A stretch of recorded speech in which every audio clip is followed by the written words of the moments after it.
You're with the Listening Post on Capital Radio 101.7 FM and Capital Digital. I'm Tony Housen. Tonight we're talking with Murray Hall, and particularly we're looking at his book, Walk a War in My Shoes, about his great-uncle. And we've heard the background, Murray, which sets the man in our minds. I think now we should move on to his war service in some way. Over to you. So where we are now up to, Tony, is the point where obviously he's enlisted. He served time in Victoria in the camps as they train, jumps on a ship in Melbourne, and they travel, 1,500 men travel through to Egypt. In Egypt they spend 3 months there, and there's a lot of skullduggery that they get up to in Egypt. And then at some stage they get the nod again, and they're off. They're being sent forward through to Europe. Now, at all times here, they don't know where they're going. Secrecy is the main point here. Exactly, yeah. Yes. And so they know they're on the move, but they're not told where. It's very much kept from them exactly what's happening.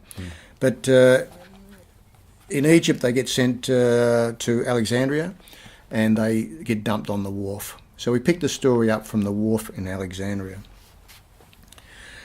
The HMS Saxonia does not much resemble the Cunard Line passenger-carrying steamship that she was pre-war. Painted up in grey and green camouflage stripes, she looks more like what a Navy warship should look like, evil and threatening. All hands were required to load the ship. We have a lot of support equipment travelling with us now, and time is critical.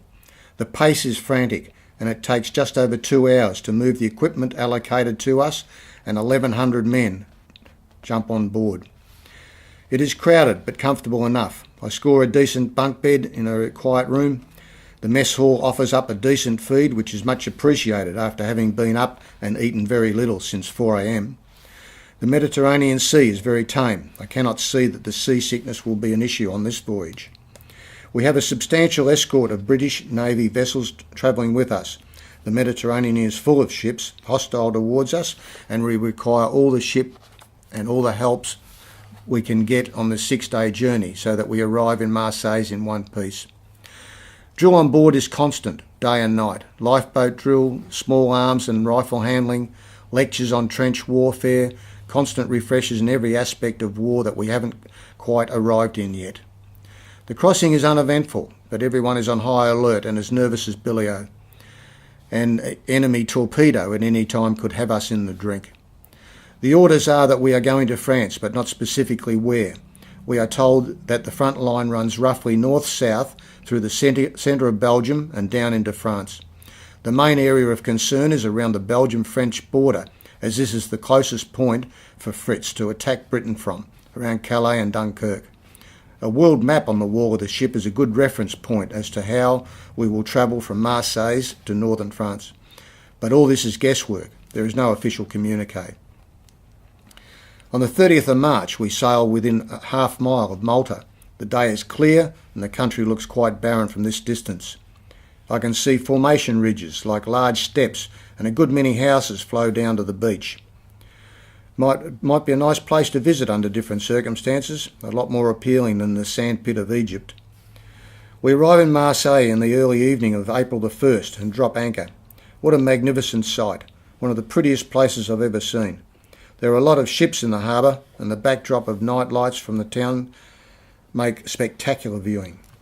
While we remain on alert, I sleep well this night with the comfort of being surrounded by 20 other ships and thousands of troops.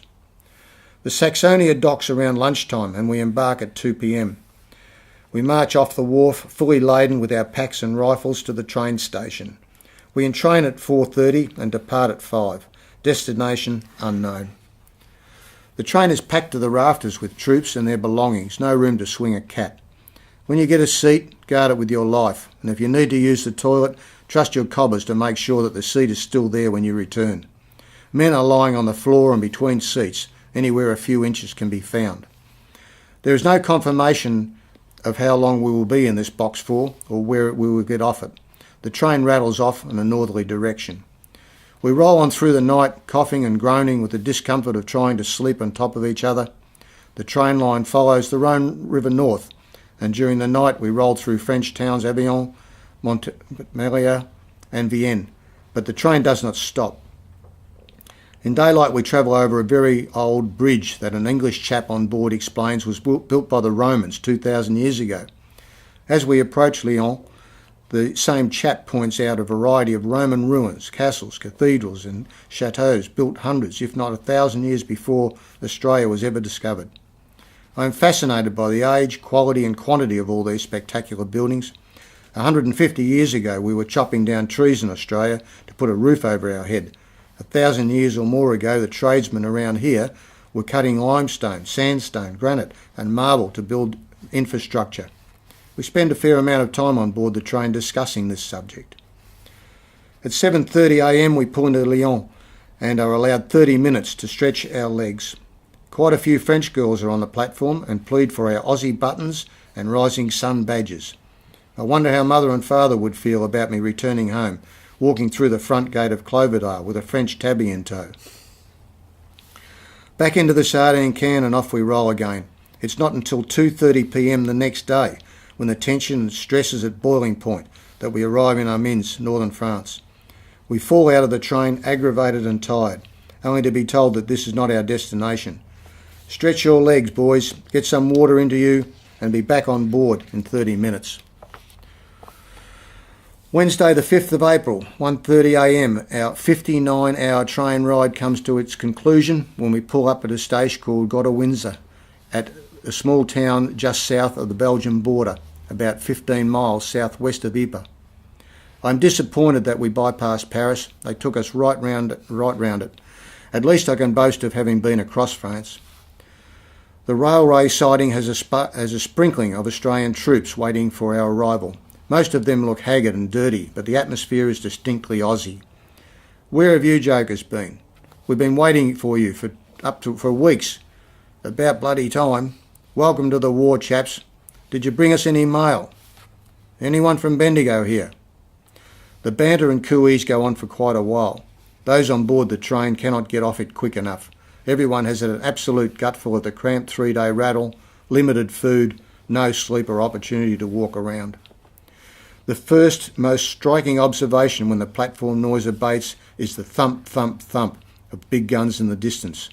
There is a very real savage reality check amongst the new arrivals, including me, that we really have arrived at the front of war.